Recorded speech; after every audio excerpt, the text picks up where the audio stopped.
Bienvenidas y bienvenidos a la cuarta entrega de Las 8 Puntas. Soy Fran Serrano y junto con Ana Zafra abordaremos en 8 claves nuestro tema de hoy, la sanidad andaluza. Pues sí, os damos la bienvenida. De nuevo, muchas gracias por vuestro apoyo en redes. Vuestros comentarios nos animan a seguir adelante con esto y de hecho son muy necesarios. Y además, la hora ha cambiado esta semana y también cambian las 8 puntas, ¿no? Así es, como hemos señalado en redes sociales, con este programa cerramos lo que es el primer ciclo de las 8 puntas, donde queríamos poner un poco en contexto los temas más importantes de Andalucía. Trabajo, economía, educación, identidad cultural y con la sanidad. Pero esto no es una despedida ni mucho menos, de hecho es el comienzo de todo. Así es, a partir de cada lunes desde el 9 de noviembre os vamos a ofrecer un programa semanal donde tenemos las claves de la actualidad andaluza, con perspectiva crítica y desde aquí, desde Andalucía en andaluz. Analizaremos los temas más importantes y además contaremos con entrevistas políticas, tal y como hemos hecho hasta ahora. Pues vamos ya por el tema de hoy, la sanidad andaluza. Como siempre contaremos con las voces de expertos y con nuestra entrevista política. Hoy hablamos con Javier Pareja de Vega, parlamentario andaluz por Málaga del Grupo Ciudadanos y que además es vocal de la Comisión de Sanidad del Parlamento. Y antes de arrancar os dejamos nuestras redes sociales, @las 8 puntas en Instagram, Twitter y Facebook. Por último, recordaros que subimos nuestros podcasts a nuestros canales de YouTube, de Spotify y de iVoox, así que suscribiros pues para no perderos nada. Así que vamos a comenzar ya. Ahora sí. ¿Cuáles son las claves de la sanidad andaluza?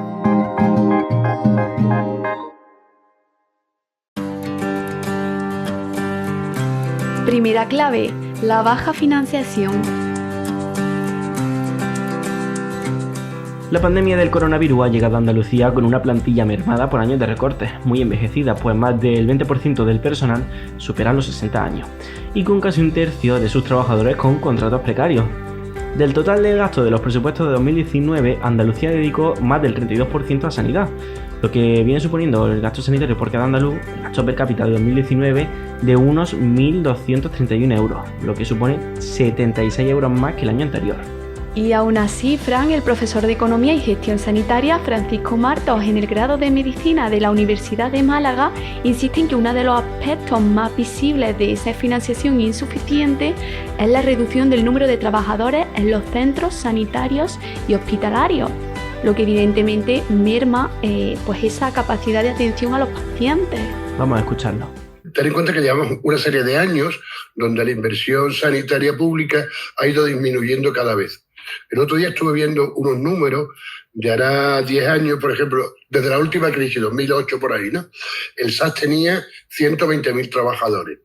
Ahora tiene aproximadamente 90.000, es decir, son 20.000 personas menos, ¿me entiendes o no? O sea que a veces cuando hablamos de inversión en sanidad no sabemos exactamente, por eso te digo el número de trabajadores, porque te puede hacer una idea de cuál ha sido lo que nos ha pasado en salud. Claro, con 20.000 trabajadores menos en los últimos 10 años, pues hemos jodido. Es muy complicado seguir haciendo más. La pandemia ha agravado problemas ya existentes, como en este caso era la baja financiación en sanidad. El doctor Martos también advierte de lo que el coronavirus supone en estas circunstancias. El problema del COVID no es solamente que el COVID ha originado una sobrecarga de trabajo, sino que hay otros pacientes a los cuales no se les está atendiendo sus problemas por el COVID y tienen que ir mucho más a primaria, ¿me entiendes o no? O sea que el COVID no solo está matando enfermos de COVID, puede estar matando a muchos pacientes con otras patologías.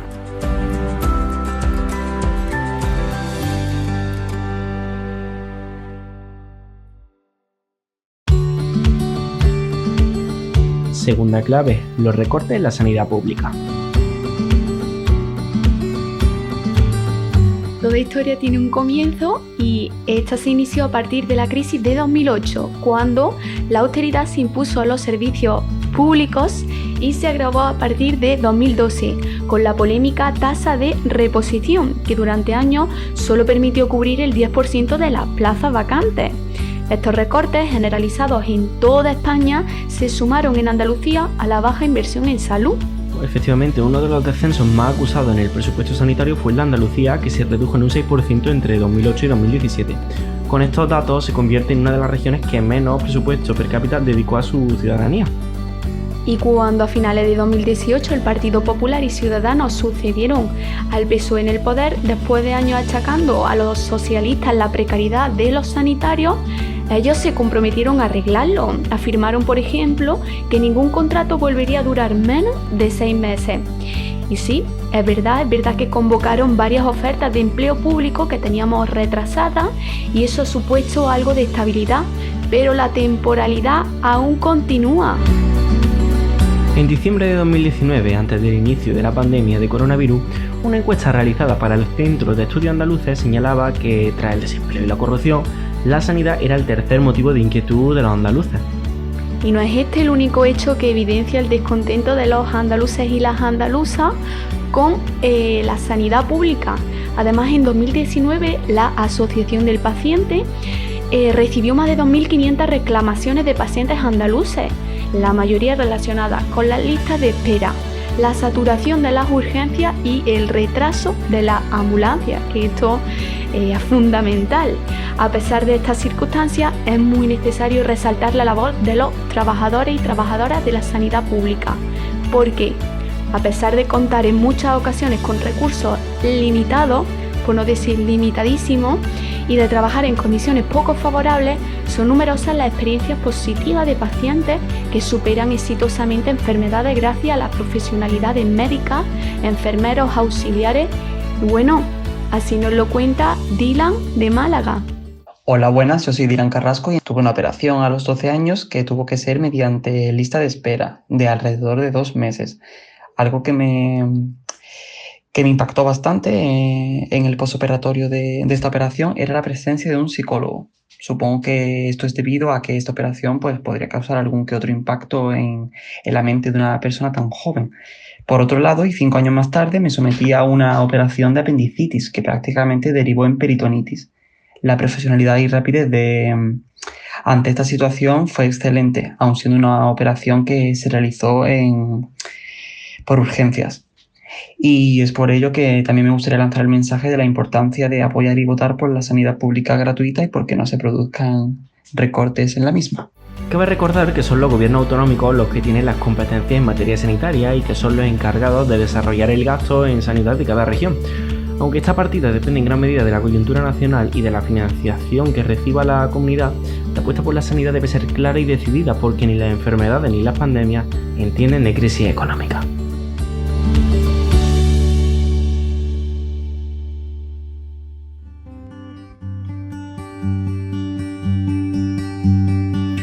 Tercera clave, protesta ciudadana, el caso de la Marea Blanca Andaluza.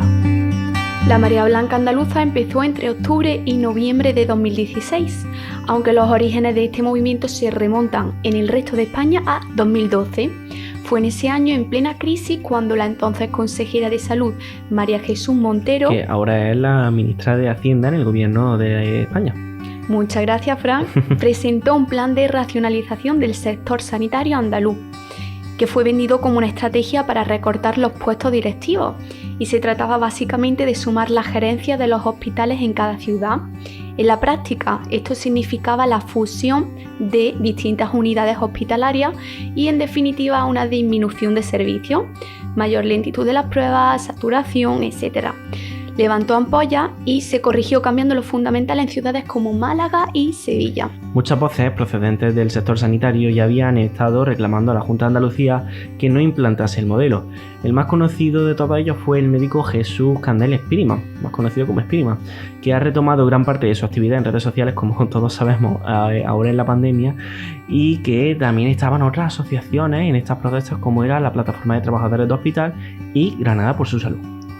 Y su principal exigencia era que se diera marcha atrás a la fusión hospitalaria y que Granada volviese a tener 2 hospitales completos, entendiendo como tales a los que puedan dar una atención integral a cualquier paciente y que no sea este el que tenga que diagnosticarse por sí mismo para saber a cuál debe ir según su patología. Y bueno, ¿qué acabaron consiguiendo, Fran? Pues fue el movimiento bastante exitoso en cuanto a efectos posteriores que acabó teniendo. Consiguieron muchas cosas como la derogación de la fusión hospitalaria, También a las dimisiones del entonces viceconsejero Martín Blanco, el gerente del SA, José Miguel Aranda, y la gerente del complejo hospitalario de Granada, Cristina López, y en otras provincias también lograron objetivos de los que se proponían. Con la llegada del coronavirus, este colectivo está volviendo a movilizarse pidiendo como medidas urgentes un plan de choque contra las listas de espera, que han aumentado, como todos sabemos, en el periodo de confinamiento, pues se han suspendido citas presenciales con especialistas, pruebas diagnósticas e intervenciones quirúrgicas. Y al fin y al cabo las personas mayores han sido especialmente las que han sufrido más estos cambios, ¿no? Porque como todos sabemos la mayoría de las citas ahora son telefónicas y esto supone, como todos podemos imaginar, para ellos un inconveniente. Así nos lo cuenta Manuel de Doña Mencía en Córdoba. Vamos a escucharlo. Me llamo Manuel y soy de Doña Mencía y tengo problemas ya como un hombre con 86 años que tengo. Y claro, esto la han puesto de una forma que ni uno ve al médico ni ve a nadie. Lo llamamos por teléfono, el hombre ha venido porque este año se presentó un caso que me puse malo de noche y lo llamamos y me atendió muy bien. Sí, este doctor Angulo, José Manuel Angulo.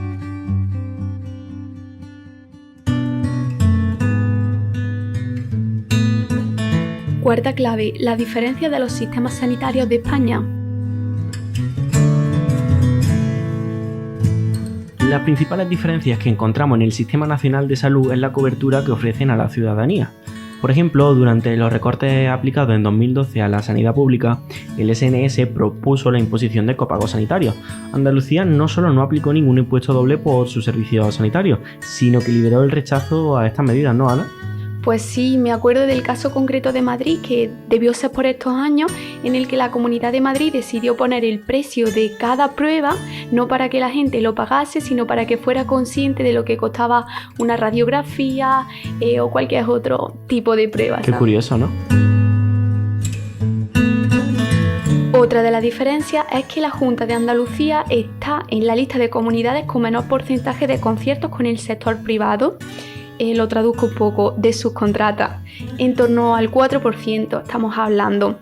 Este porcentaje sitúa a Andalucía como una de las regiones que menos gestiona la cooperación público-privada, lejos por ejemplo de Cataluña, que destina más del 25% de su presupuesto sanitario para conciertos. Una de las mayores partidas de este dinero que la Junta dedicó a conciertos con la sanidad privada fue para la contratación de transporte sanitario, de ambulancia, vaya. Y otra partida importante, como dato curioso, es que un 14,5% de ese dinero fue a parar a contratación de servicios de diálisis. Una de las mayores críticas al SNS es la falta de flexibilidad y de cooperación entre los distintos sistemas sanitarios de España. Ya no solo hablamos de las deficiencias en la transmisión de datos oficiales, como podemos apreciar con la famosa cifra de los contagiados por coronavirus, donde algunas comunidades están demostrando inoperatividad en este sentido, sino que hablamos de lo más importante, de la atención sanitaria en otras comunidades y el acceso a la historia médica de las mismas. En este sentido, existen diversas propuestas políticas que proponen simplificar y unificar criterios, modelos y documentos administrativos que al final beneficiarían a la ciudadanía. De hecho, en plena segunda ola, son muchas las voces que atacan la descentralización de la sanidad como una causa más del elevado número de contagios, y esto incluso en prensa internacional se está advirtiendo. Y para finalizar esta clave no queríamos dejar atrás uno de nuestros principales compromisos, dar voz a las diversidades sexuales y de género de la ciudadanía andaluza. Y os preguntaré, ¿y qué tiene que ver esto con esta clave? Pues tiene que ver mucho. Por eso hemos charlado con Benjamín Cristian, activista trans, quien nos va a hablar un poco de las diferencias entre comunidades a la hora de abordar la transexualidad. Lo que ocurre en el caso de las personas trans es que hay comunidades con leyes autonómicas, hay comunidades sin ellas, hay comunidades que tienen ciertas cosas en la cartilla de servicio y otras que no. Respecto a las diferencias que existen entre Andalucía y otras comunidades, los tratamientos de las personas trans, en general, cada comunidad autónoma tiene su propia ley, las que la tienen, porque hay comunidades autónomas que todavía no tienen una ley trans, y se suele establecer en la cartilla de los servicios de su sistema de salud el tipo de servicios que incluyen.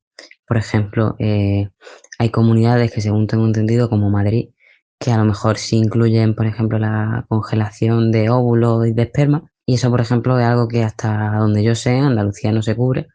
En Andalucía, por ejemplo, sí que se cubren las operaciones, que ahí sí que puedo decir que antes los tiempos de espera eran mucho más largos y en estos últimos años se ha agilizado bastante.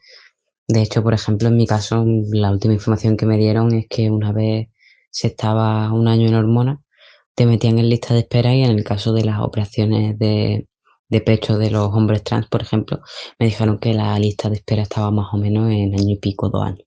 Es un avance, el caso que yo comento es el de Málaga, ya no es otras provincias. Pero en general, pues Andalucía fue pionera con Málaga en el tratamiento de las personas trans. La unidad que hay aquí fue pues la primera de toda España, lo cual pues tiene sus pros y sus contras, porque al fin y al cabo algo que lleva tanto tiempo también es algo que tienen que estar muchos prejuicios que deberían estar enterrados.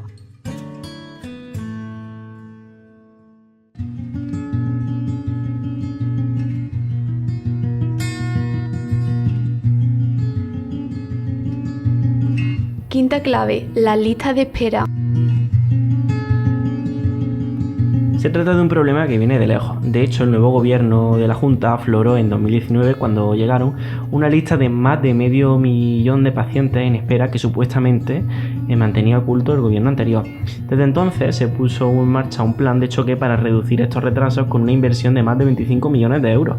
Y en la actualidad más de 890.000 andaluces y andaluzas continúan en lista de espera para someterse a una intervención quirúrgica o para tener una consulta con el especialista.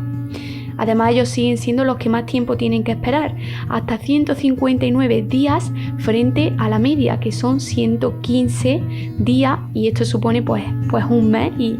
Que es lo que representa la media en España, ¿no? 115 días, ¿no? Sí, en el resto de España. Ante esta situación, habrá pacientes que puedan permitirse recurrir a la sanidad privada, que es la principal beneficiada del vaciamiento de la pública, pero hay otros muchos pacientes que no. Por ello, Francisco Martos nos explica qué implicaciones tienen precisamente estas listas de espera en nuestro sistema de salud y los motivos por los que se rigen así. En economía se dice que la economía es básicamente el arte de decidir con qué criterios se reparte cuando un tema no hay para todo el mundo, ¿vale? En sanidad tenemos como dos formas. Una es el dinero, que sería la sanidad privada, otra es el tiempo, que es la sanidad pública, donde tú no priorizas porque te paguen, sino priorizas básicamente por la gravedad del paciente, ¿vale? Entonces, las listas de espera son un sinónimo de cualquier sistema público. Lo que hay que hacer es, digamos, priorizarlo, es decir, ese tipo de paciente tiene que esperar como máximo un mes, este otro tipo de paciente como máximo 3 meses. Si hay que priorizar qué patologías pueden esperar más o pueden esperar menos.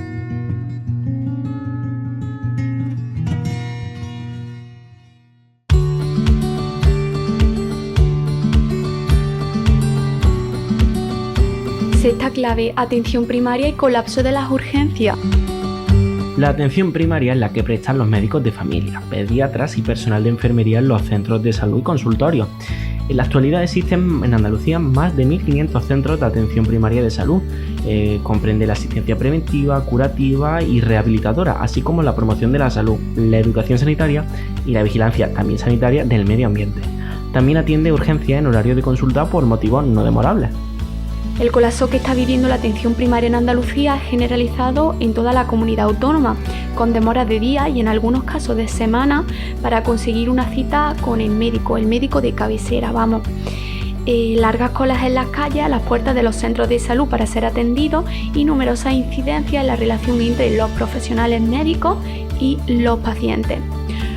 Unos y otros denuncian agresiones verbales y mucha tensión en pruebas que deberían ser rápidas, pero que se vuelven eternas con el aumento de las listas de espera y esa falta de personal sanitario. Para el doctor Francisco Martos, esta es sin duda la especialidad que se ha visto más perjudicada por los problemas de financiación y que más contribuye también al colapso de otros servicios como el de la urgencia. Dos cosas. Hay que invertir, está claro, más dinero, pero hay que saber en qué se invierte. Es decir, de sí que hemos aumentado el gasto, pues depende en qué lo invirtamos, dará mejores resultados o no dará resultados, ¿sabes lo que te digo? Por ejemplo, ahora mismo, una cosa en la que es imprescindible aumentar la inversión es en primaria. Pero los que se están llevando el gran trabajo son la gente de primaria. Ahí es donde hace falta invertir. La gente va a urgencias porque en primaria, digamos, hay bastante retardo en que te vean. Y segundo, después tenemos en España en general un problema de circuitos. Suponte que vas a primaria, ¿vale? Vas a tu médico de familia, a tu médica de familia, y te dice que te tiene que mandar pruebas, especialistas, con lo cual pierdes muchísimo tiempo. ¿Sabes lo que estoy diciendo? Entonces la gente muchas veces va a urgencias y una frase que te comenta dice, bueno, aunque esperes 6 horas, aquí me la hacen todo. No sé si... Es una frase que muchas veces te cuenta la gente que va a urgencias. Sí, yo sé que lo mío no es urgente, pero me vengo aquí y sé que espero 6 o 8 horas, pero me lo hacen todo. Estos problemas generales de la atención primaria se agravan en las zonas rurales. El Parlamento andaluz convalidó en septiembre un decreto para incentivar la contratación de médicos en las zonas de difícil cobertura, un texto que salió adelante gracias a la colaboración entre el gobierno y varios grupos parlamentarios de la oposición, sobre todo en este caso Adelante Andalucía, y esto fue en el convencimiento de que se trata de un problema que hay que resolver. En cualquier caso, no se trata de un problema aislado ni mucho menos. En Andalucía hay 90 municipios catalogados como zonas de difícil cobertura. Y sí que es cierto que muchos de estos municipios son pequeñas localidades situadas pues en sierras, en localidades de difícil acceso, pero también hay enclaves turísticos como podría ser Isla Cristina, Ayamonte o Roquetas de Mar en Almería. En esta lista, por supuesto, se encuentran algunas ciudades en el campo de Gibraltar, como podrían ser Algeciras, La Línea y San Roque. ¿Tú te acuerdas de aquel episodio en el que a un narcotraficante muy importante lo pusieron en el hospital de La Línea porque fue herido con un tiroteo de policía? Sí, es verdad. Y entraron sus compañeros de droga, vamos, y agredieron incluso a personas. Se lo llevaron, ¿no? Sí. Madre mía. Para tratar de atraer a los facultativos hasta estas zonas, la Consejería de Salud ha diseñado un plan de incentivos que empieza por cambios presupuestarios. Se trata de dotar a los centros de salud de estas zonas de más fondos para que los médicos tengan más medios para realizar sus tareas. También se incluye, por supuesto, un factor de corrección retributivo para el personal y se les facilita la realización de proyectos de investigación, así como actividades formativas. Otro incentivo es que se barema con mayor puntuación el tiempo trabajado en estas zonas, con efectos en las bolsas de trabajo, que para los médicos es bastante importante, las ofertas de empleo público o los concursos de traslado. Los profesionales de la atención primaria, que según algunos sindicatos y organizaciones se ven obligados a atender una media de 60 citas al día, imagínate cuando llegue al paciente 59 cómo le va a diagnosticar su enfermedad después de toda la saturación. Y aún así tienen listas de espera de hasta 2 semanas, es inasumible. Como comparativa, cabe recordar que la demanda histórica de los profesionales de atención primaria siempre ha sido la de reducir a 28 el número de pacientes que pasan por consulta a lo largo de una jornada de 7 horas. Así que estamos en más del doble de lo que se pide. Y bueno, con esto pasamos a otra cosa, porque de los más de 7.600 puestos de trabajo a médicos residentes que salieron tras el último examen MIR al Sistema Nacional de Salud, 1/3 fueron de atención primaria, una especialidad muy poco demandada. Pero bueno, caso distinto es el de Alex, un chico que acabó la carrera de medicina y optó por la especialidad de medicina de familia, pues considera que es quizá una especialidad algo infravalorada entre el propio sector. Hola, soy Alex Chica, médico interno residente de la especialidad de Medicina de Familia Comunitaria en el Hospital Costa del Sol. Pues mira, me centraría en 3 puntos, ¿vale? El primero y el más importante es algo que creo que es sociocultural, ¿sabes? Está en la concepción nuestra de la especialidad y de cómo es, tanto entre estudiantes, porque siempre uno llega a la facultad queriendo ser cardiólogo, queriendo ser cirujano, queriendo ser algo así, y luego poco a poco te vas dando cuenta a lo largo de los años qué es lo que más se adapta a ti, qué es lo que más te gusta, y creo que al principio cuando tú entras a la carrera es una gran desconocida.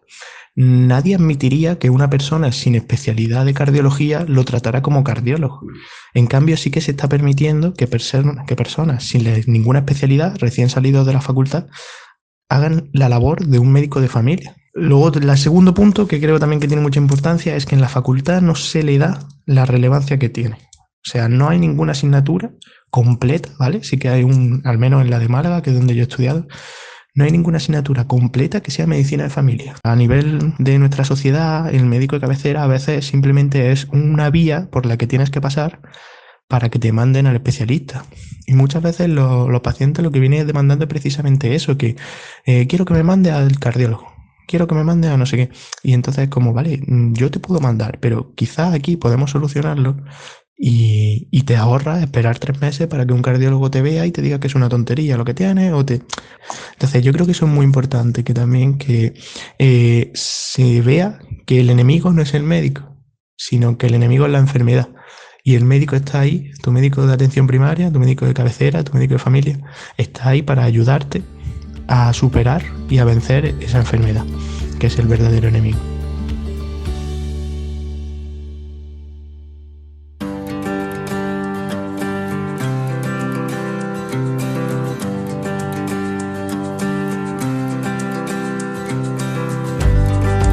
Séptima clave, las nuevas infraestructuras sanitarias. Si algo hemos aprendido de esta crisis sanitaria es que el hecho de tener muchas infraestructuras no es sinónimo de buena atención sanitaria. Efectivamente, en la infraestructura hay que dotarlas con personal y con medios que puedan satisfacer la demanda de la ciudadanía. Como no puede ser de otra forma. Así que os dejamos a vosotras las valoraciones. Os esperamos en nuestras redes, pero antes vamos a hacer un pequeño repaso sobre los nuevos hospitales que están en boca de políticos y ciudadanía. Efectivamente, si hacemos un repaso por provincia, en Cádiz el principal plan es la construcción del nuevo hospital Puerta del Mar. Esta necesaria infraestructura es una de las últimas promesas electorales que nunca terminan de arrancar.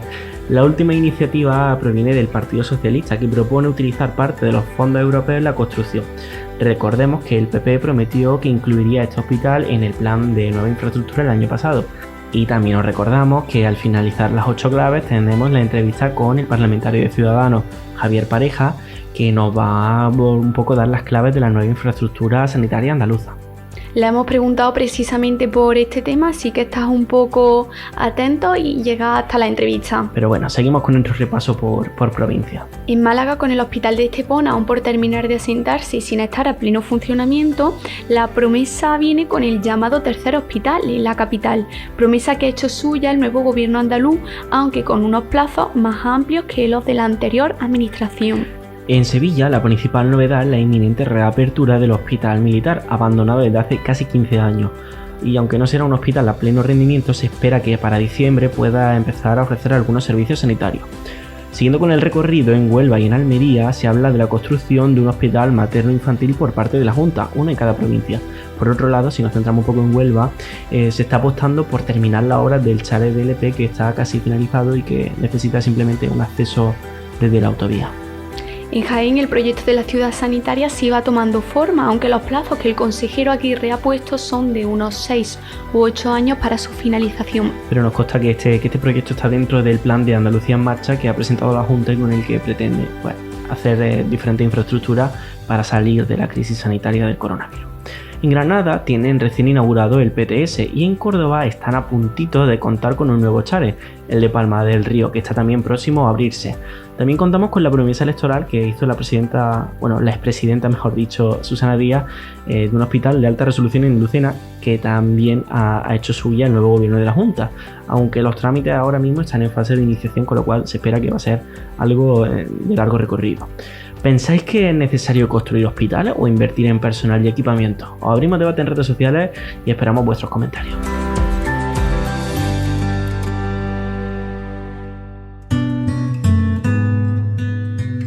Octava clave, el papel de la sanidad privada.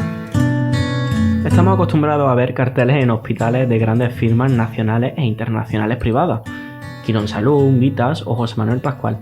En Andalucía, los hospitales privados son ya prácticamente 1/3 de todo el sistema. Y, por ejemplo, en el caso de las camas, copa el 30%. Y en determinadas pruebas diagnósticas, el peso de estos hospitales es claramente preponderante, como por ejemplo ocurre con las resonancias magnéticas, donde roza el 60% del total, según el último informe del Instituto para el Desarrollo e Integración de la Sanidad. El sector hospitalario privado representa el 58% de los hospitales de Andalucía y tienen el 27% del total de las camas disponibles en esta comunidad. No obstante, en materia de equipamiento de alta tecnología, la mayor parte de la dotación se encuentra en el ámbito público. ¿Y qué ha pasado en los últimos años? Porque es que la verdad es que Málaga y Sevilla, por ejemplo, se han colocado entre las 10 provincias de España con más primas en relación a su población. Concretamente, algo más de una quinta parte de los ciudadanos de estas ciudades ya cuenta con un seguro privado. ¿Pero a qué se debe este aumento?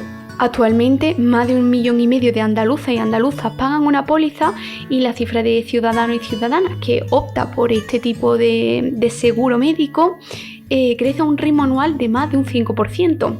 Pues bien, la consolidación de estas firmas se debe a numerosas razones, entre ellas el aumento continuado de la demanda privada o la oferta cada vez más completa que ofrecen estos seguros de salud.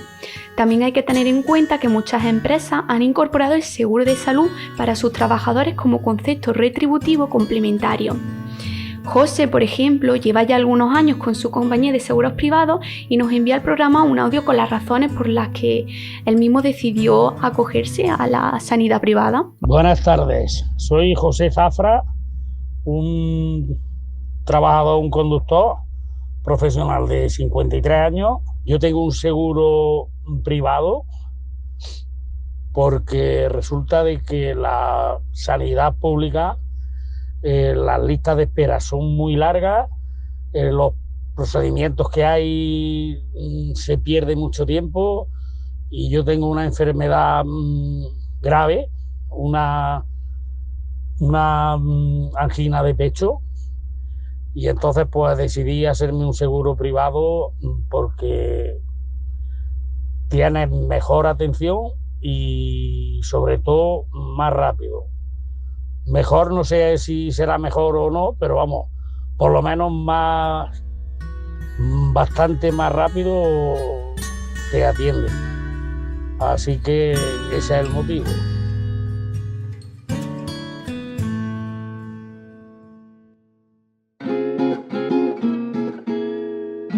Así terminamos nuestras 8 claves, pero no terminamos el programa. Aún queda la entrevista política, que en este caso traemos de invitado a Javier Pareja, diputado autonómico de Ciudadanos y vocal de la Comisión de Salud y Familia en el Parlamento de Andalucía.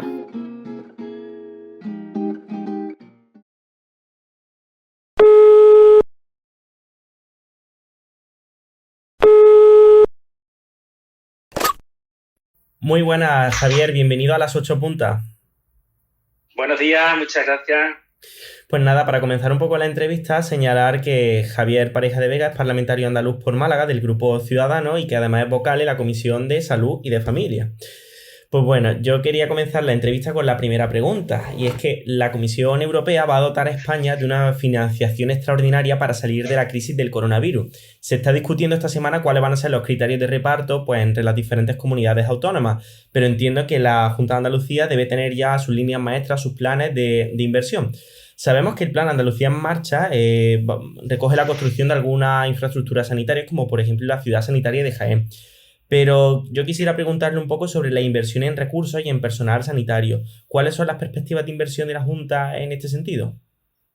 Bueno, vamos a ver, hay varias preguntas en una. Sí. La primera parte era los fondos europeos. Y efectivamente estamos a la espera de la llegada de los fondos europeos tan necesarios para toda España en general, pero concretamente para Andalucía. Y de hecho creo que hoy mismo había una reunión de presidentes de comunidades con el gobierno para empezar a debatir el desarrollo del reparto de esos fondos europeos que van a ser clave para Andalucía. Desde Andalucía, desde el gobierno, desde los partidos que sustentamos el gobierno, pretendemos que se lleve a cabo la regla que pide Europa, que es llevar un reparto equitativo en función de población, en función del nivel de paro y de incidencias en la COVID, etcétera, ¿no?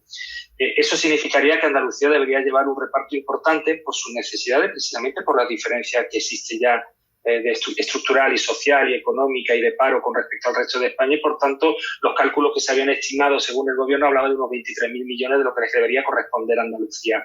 Bueno, número arriba, número abajo y negociación más o menos, sí es fundamental que ese dinero llegue para impulsar en Andalucía esa reconstrucción y esa inversión fundamental.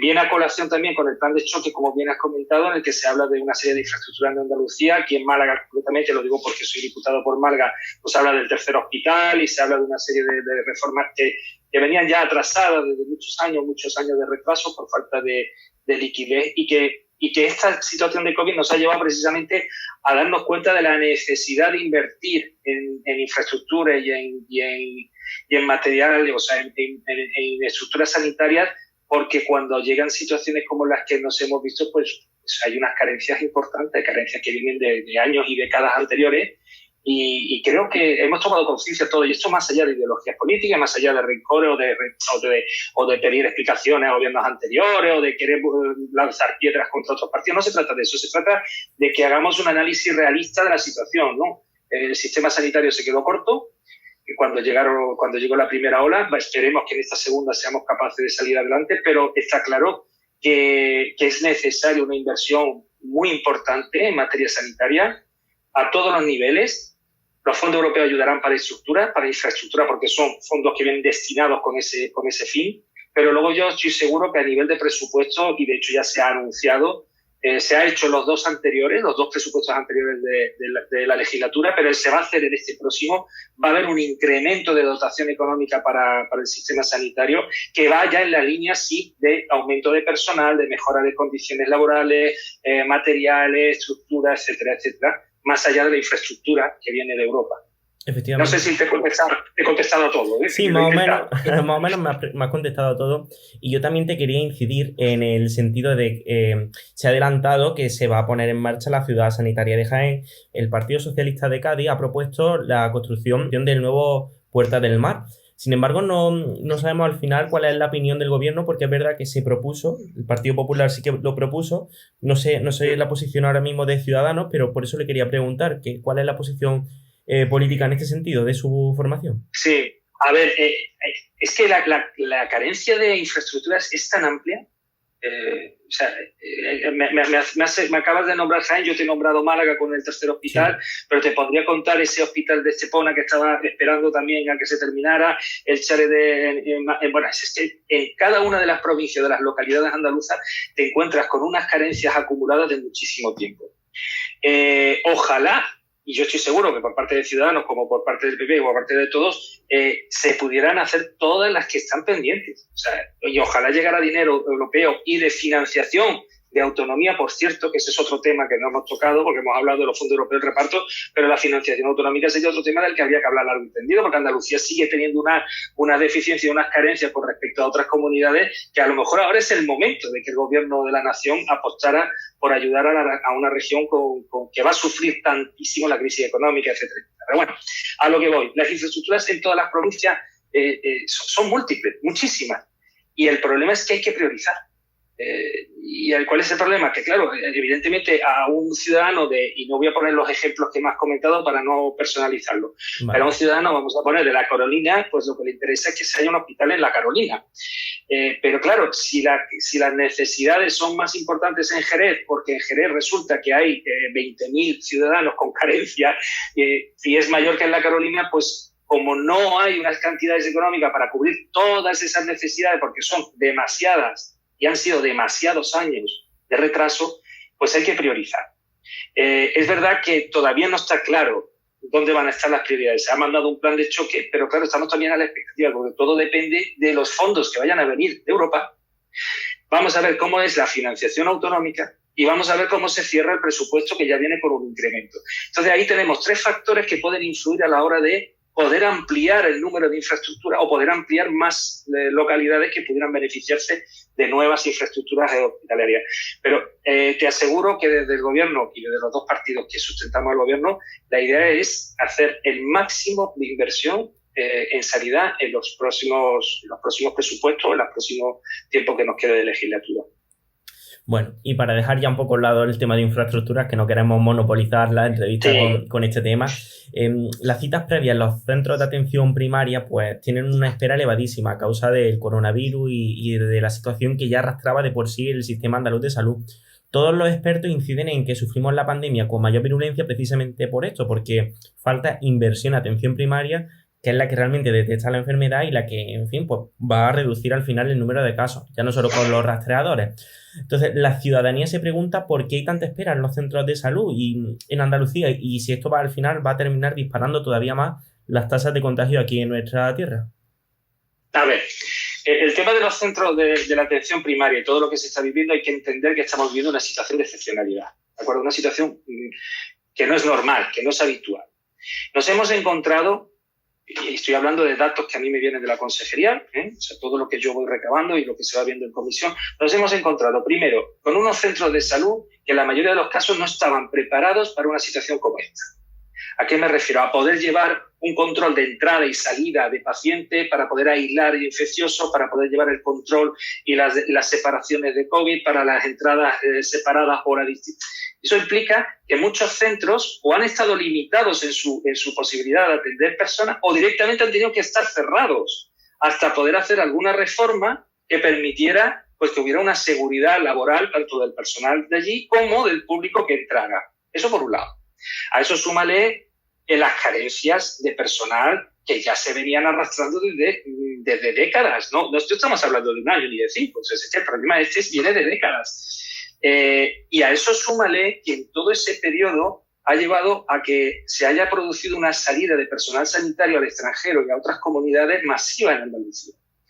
Entonces, ¿qué se ha encontrado la consejería cuando llega a la legislatura y sobre todo cuando llega a la legislatura y se encuentra una pandemia mundial y una situación complicada? Bueno, pues nos hemos encontrado centros que no están preparados para poder seguir atendiendo y que hay que cerrar o hacer atención telefónica o hacer obras sobre la marcha para intentar arreglar. Intentar captar personal o intentar contratar personal y resulta que las bolsas de trabajo se quedan vacías y no hay personal para contratar. Esto ha ocurrido con médicos, ATS y enfermeros. Entonces, por mucho que tú quieras hacer incluso inversión, quieras poner dinero sobre la mesa, es que resulta que ahora no hay personal. ¿Por qué? Porque se nos ha ido mucho personal sanitario y los factores podemos hablarlo y eso sería para un debate de 1 hora más, pero es verdad que nos hemos quedado sin personal. ¿Y qué planes tiene? Y mucho que quieres ampliar, te cuesta ampliar, ¿no? Y bueno, perdona, que ya sigo...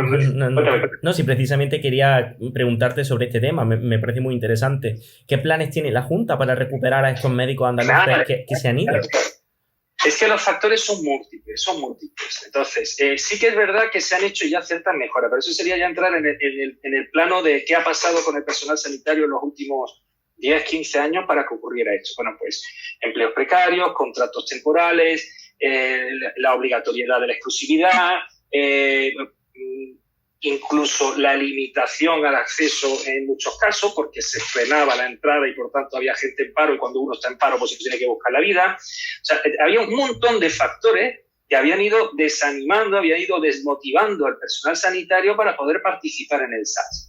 No solamente los jóvenes que no podían entrar y se iban, sino incluso el profesional que llevaba tiempo, al que le limitaban su carrera profesional con el tema de la exclusividad, que por cierto eso se ha cambiado ya, al personal que entraba y se le hacían contratos de horas o de días, que eso impedía cualquier tipo de calidad de vida o de evolución personal, que también se ha cambiado porque ya estamos en la fase de empezar a hacer contratos ya mínimo de 6 meses, 1 año. O sea, todo eso se están dando pasos para ir mejorando. De hecho, esta semana se presenta en la comisión también un plan de choque de prevención de agresiones al personal. Es que también los profesionales estaban sufriendo unas agresiones físicas, verbales en los centros y estaban muy desprotegidos. Necesitaban un plan estratégico de prevención que se va a poner en marcha ahora también. Se están intentando tocar todos los palos que han ido provocando esa desmotivación y esa deslocalización de todo ese valor humano que teníamos como profesionales sanitarios en Andalucía para intentar recuperar, para intentar conseguir que vuelvan otra vez a Andalucía, para intentar tenerlos otra vez disponibles, porque es que precisamente en una situación como esta nos hemos dado cuenta que no eran suficientes y que no teníamos dónde ir a buscar.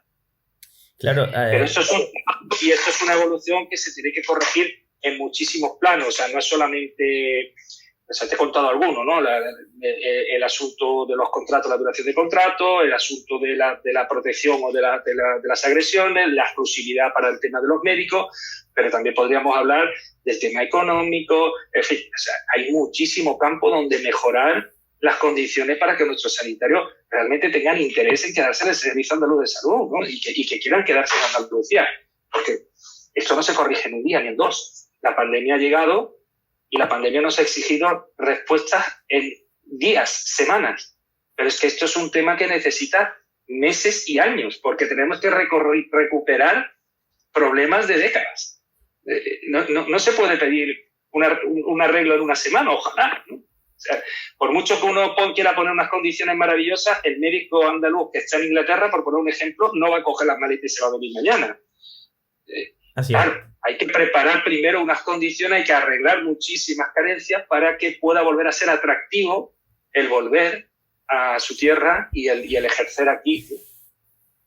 Y ya para finalizar ya la entrevista, Javier, no te queremos quitar mucho tiempo, yo te voy a hacer una pregunta muy general. ¿Por qué no se invierte más en sanidad pública? Porque es que políticamente tiene un coste invertir en sanidad pública o no hacerlo. Es una dinámica que venimos observando en la ciudadanía desde todos los partidos, quiero decir, desde todo tipo de administraciones.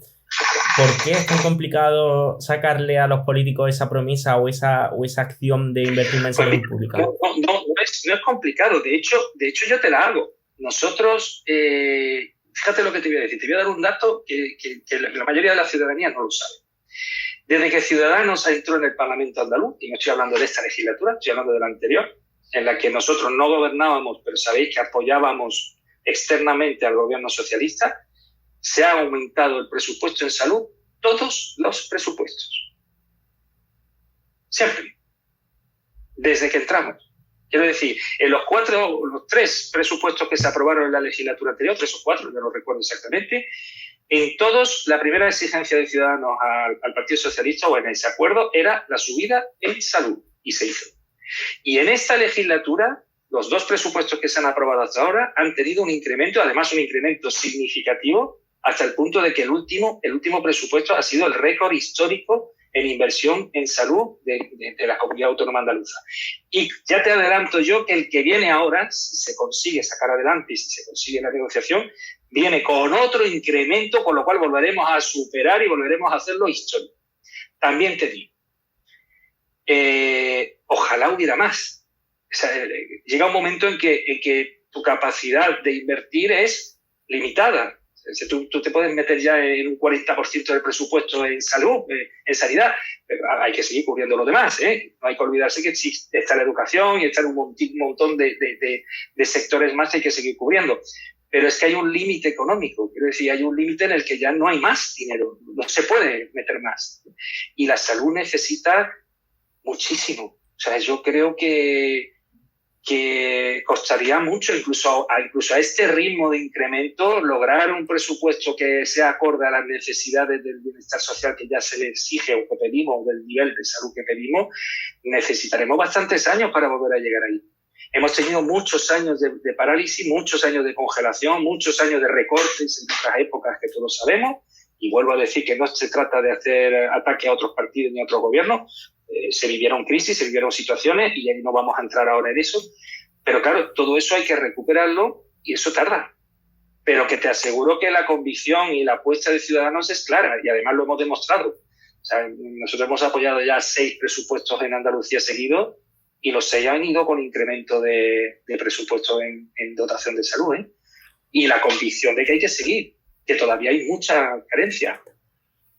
Pues con eso nos quedamos. Javier Pareja, muchísimas gracias por acceder a las preguntas de las 8 puntas. Nos escuchamos muy pronto y espero que también haya sido un placer para ti haber charlado un poquito con nosotros.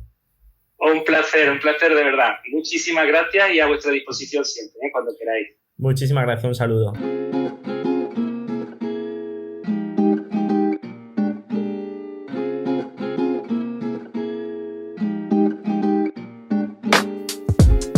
Ahora sí que sí, llegamos al final del programa y también al final, no sé si de una temporada, ¿no? No, temporada no, seguiremos con nuestra primera temporada. Lo único que vamos a darle un giro, ¿no?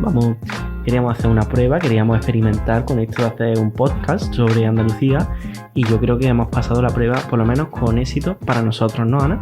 He tenido muchas aspiraciones con esto de la temporada, que ya tendremos el placer de anunciarlo si esto sigue adelante, que seguro que sí. Seguro.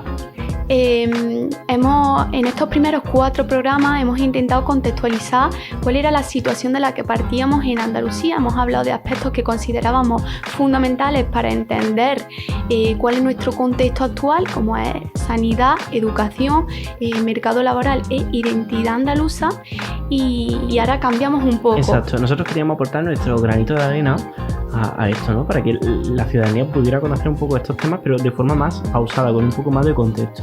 En cualquier caso, yo me siento muy satisfecho por esto y espero que también vosotros, los oyentes, sintáis lo mismo que nosotros, ¿no? En este caso. Así que nada, os recordamos que volvemos a partir del 9 de noviembre, cada lunes, con un programa semanal, como os dijimos al principio, pues donde hablaremos un poco de la actualidad. Haremos un resumen semanal de los asuntos más importantes que han acontecido en Andalucía, también desde nuestra perspectiva, desde la perspectiva andaluza, porque siempre un poco pecamos de que nos falta esto. Y nada más, seguiremos manteniendo las entrevistas políticas, no os preocupéis por esto, y también un análisis del tema más importante de la semana, ¿no, Ana? Pues sí, no queremos perder, digamos, esa profundización en los temas, porque para nosotros el periodismo lento, el periodismo sosegado es muy importante, pues un poco más allá del tema noticias en un minuto sobre un tema que requiere mucha más pausa y seguiremos en esa dinámica. Que era un poco por lo que nosotros nacimos, porque queríamos ser un poco pausados y reflexivos. Pues nada, os dejamos la reflexión a vosotros, esperemos que os haya gustado el programa, comentadnos un poco en Twitter qué os ha parecido y demás, y nos escuchamos muy pronto. Así que un saludo y hasta pronto.